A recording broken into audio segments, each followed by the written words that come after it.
Hello guys! So ngayon, dito ako sa dirty kitchen namin. Ayan. Nagluluto ako ng mani. Nilaga ko lang yan. Oo. Ayan. Alanganin ko na yan ng takip kasi ano na yan. Kanina lang yan umuusok. Ayan, luto na yan. Oo. Hindi na nga masyadong maraming apoy sa ilalim yan. Ayan. Niluto ko siya dun lang sa kaha. Kasi kasya lang naman siya dun. Ayan. Yang mani na yan guys ay galing sa mama ko. Binigyan niya ako ng isang plastic na mani. Ayan, maliit lang naman na plastic kasi lang naman. Hindi naman masyadong marami. Kasi ako lang naman ang kakain yan. Ako lang naman yung nag-iisang kumakain yan. Ayan, sa ramen yan. Pero hindi ko yan maubos sa isang kain ha. Ano lang yan. Okay lang yan yung nilaga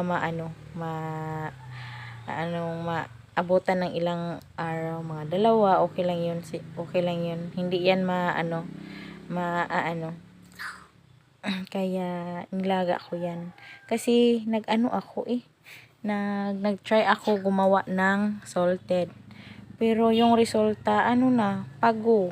Or yung lahat ay itim na. Hindi ako marunong magluto ng salted.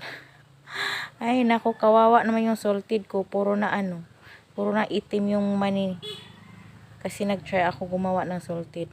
Hindi ako marunong. Oo, kaya ginaganyan ko na lang. Kasi ako nung una na ginagawa ko siya ng salted.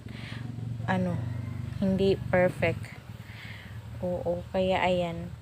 Kinuha ko na yan guys. Ayan. Tapos nilagay ko sa lagayan. Tapos, ayan. Tapos na.